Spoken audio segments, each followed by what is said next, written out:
right, well, thank you everyone for the invitation to come this evening. It's such a thrill and a pleasure to be here back at college and meeting you guys and hearing about all the cool things that you're doing. To sort of kick things off, I guess, very briefly, a bit of an overview. I was in college from 2003 to 2005, so 3 years. Studied actuarial science on the co-op program, went on to do honours. After that, I worked a little while at McKinsey, then went over to the UK and did a PhD at Oxford in economics. Hung around in Oxford for about 8 years because, you know, it was just a lot of fun, I guess. Came back to Sydney, taught at Sydney Uni for a little while, worked in finance for a period over in London, and now am working at the World Bank, where I'm a country economist for a couple of tiny little Pacific islands called Nauru and Kiribati. So that's a bit of an overview of what I've done over the last, I guess, 20 years or so. What I thought would be more interesting, though, is to, I guess, come at things, I guess, from a different sort of perspective. So you guys are all on the cusp of what I'm sure are going to be fascinating, thrilling, and impactful careers. I thought I'd offer you, I guess, a few reflections or recollections of what it's like being sort of 20 years into the process. Sort of halfway through a career, and yeah, just offer some thoughts you might want to think about, and maybe we can chat about afterwards. So that's what I thought I'd offer, a few reflections on muddling through a career. So I guess the 5 big points I was going to make are the following. The first is convexity, which is placing lots of bets, making sure that the bets don't cost too much, but place lots of bets. The second one is, with those bets, try and figure out what your purpose is. It's really important to have a story that you tell yourself that you can kind of grasp onto when things get hard, which brings me to the third point, which is that things will inevitably get hard, and that's the only answer to that is really just to slog it out. You do have to sort of put in the hard yards. Hopefully, through slog, you'll eventually find yourself a voice, and this is really important. So having a voice really amplifies the impact that you can have, and I think there are a couple of ways you can have a voice in a career. At the start of your career, when you're young, the easiest way to get a voice is to do something cool, something innovative, something different, sort of make the most of your youth and energy and sort of closeness to the cutting edge, which people who are further in their career can't really replicate.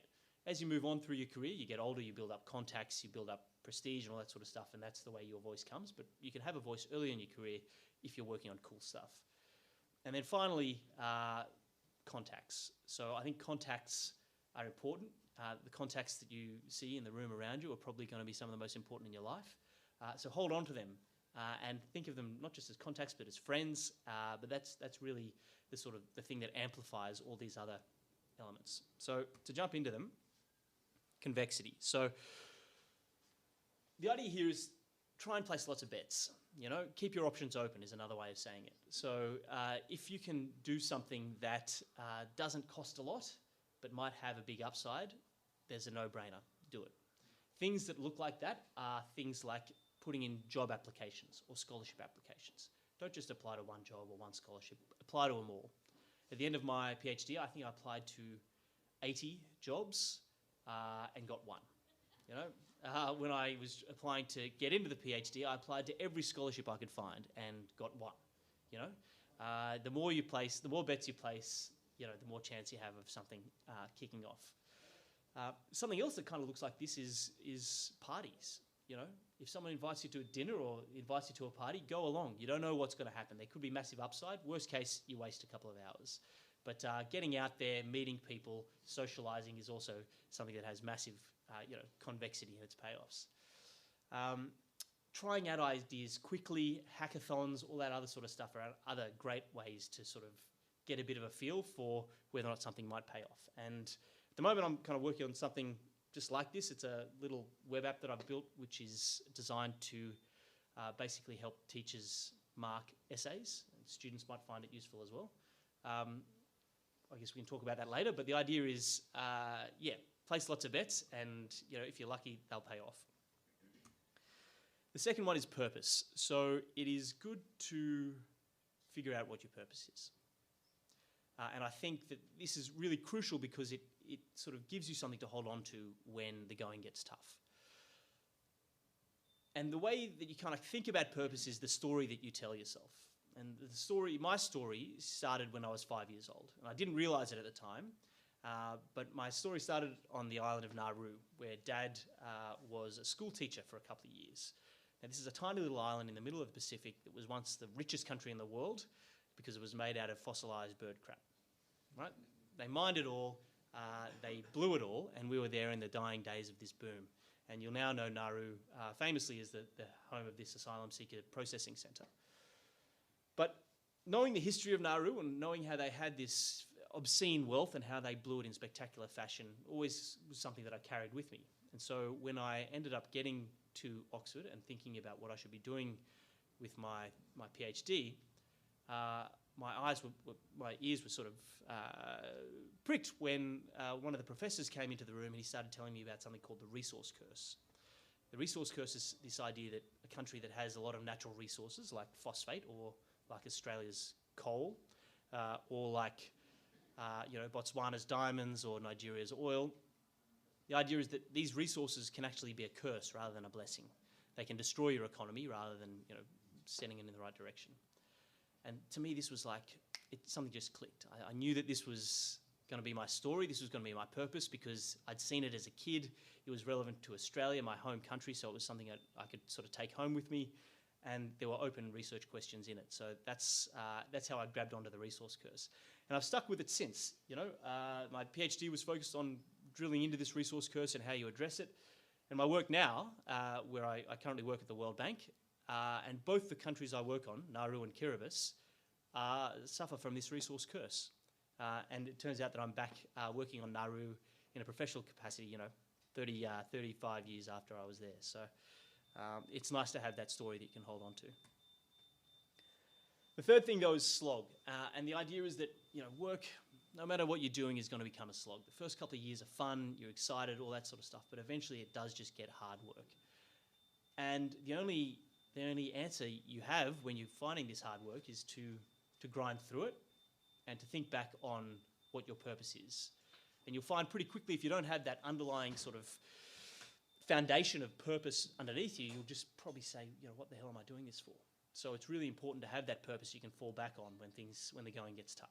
And for me, doing the PhD, it was tough, man. You get halfway through and you're kind of in the middle of the tunnel and you don't see the light at the end of it, you don't see the light at the start of it, and you're like, what the hell am I doing this for? And so you've got to kind of think back to, why am I doing this and why am I the only person who can be doing this, and, what's the importance of me getting this done? And that's the only thing that gets you through. And in the end, 30 plus drafts of the thing later, we ended up getting something out, and it was useful. We took it around the world to different countries. Norway was very receptive. They're kind of very progressive in the way that they think about their natural resources, and they took on board a lot of the recommendations that we came up with in the PhD. So, yeah, it was just the slog that eventually had to be done. The fourth thing is voice. So it's hard to have impact if you don't have voice. If people can't hear what you're saying and see what you're doing. You guys are early on in your career, and so, I guess the natural reaction would be, why do I have to listen to these guys? Your response is, because what I'm doing is very cool, right? If you can think of something that's cool, that's innovative, that's new, that's the way you get people to listen to you. I guess I had an example of this. One of my research projects during my postdoc was on coming up with a new way of measuring economic activity, which is using satellite images of the world at night. And you can basically, some previous work had shown that you can measure economic activity on a sort of pretty finely grained geographic level, down to like 1 square kilometre, based on the amount of light that's being emitted at night time. And so based on this, we were able to map that data with data on where people lived, interpolated data on where people lived, to come up with poverty measures and poverty maps covering the whole world at 1 square kilometre resolution, right? And that was kind of new, it was different, and it kind of gave us a voice. We were able to kind of present it. We had it picked up by a whole bunch of media, and it was possible because it was something new and innovative and exciting. So that's what's to focus on. As you get older, your voice is going to be different. Your voice will come from experience, from your prestige, from your position, from your contacts. And I guess that brings me to the final point, which is contacts are really important. You know, all the jobs that I've got have come through people I had previously known, you know, through contacts.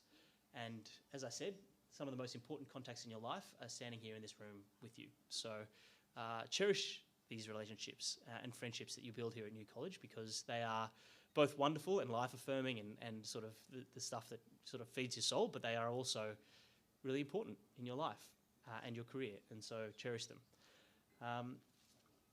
Other ways you can have to make contacts at university is never going to be easier than it is now. If there is someone in the university who's doing something cool that you like the look of, send them an email from your university address and they'll answer it, you know? It's just as easy as sending an email. Workplaces, obviously colleagues, both more and less senior than you, are also good places to find contacts. Parties are also great, you know.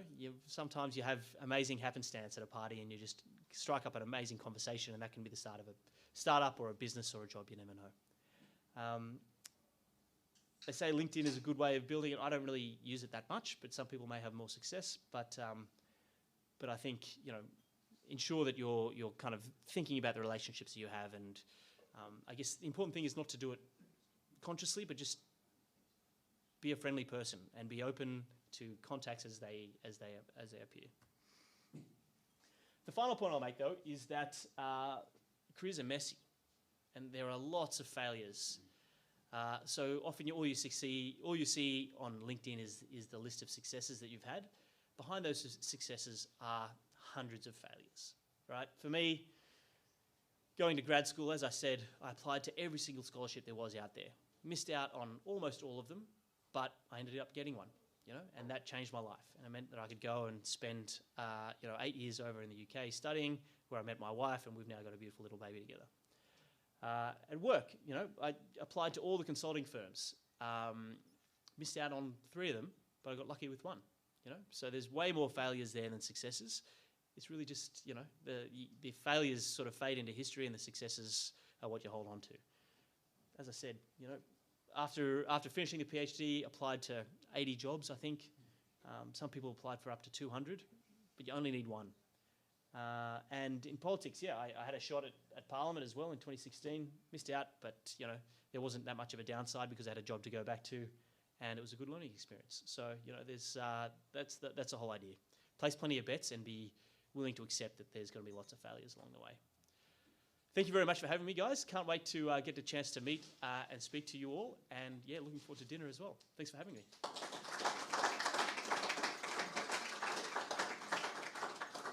We've probably got time for 2 quick questions for real enthusiasts.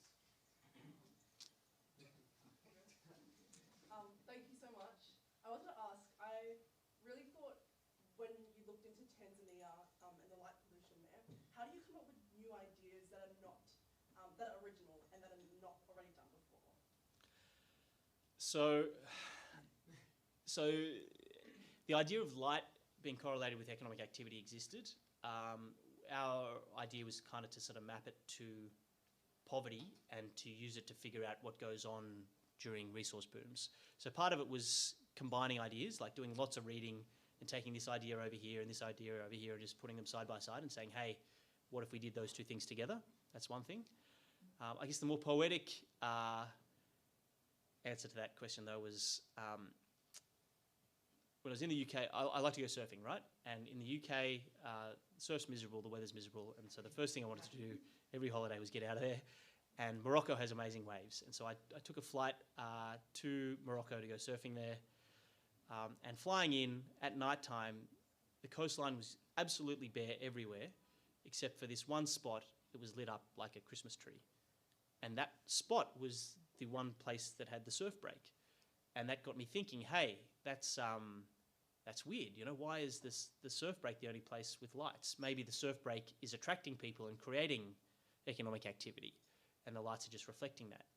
And so that idea was kind of happenstance, and we went and took that data and applied it to surf breaks, and we showed that actually surf breaks do generate economic activity all over the world.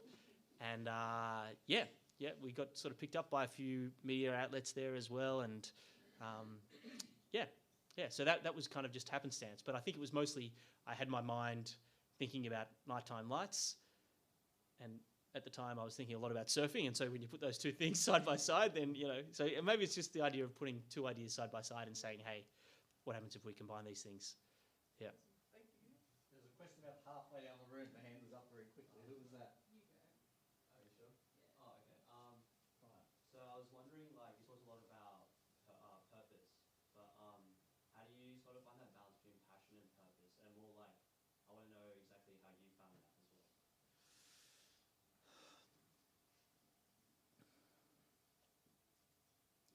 It's an interesting question because they're different, right? Passion and purpose are different. Purpose is a slower boil, I think.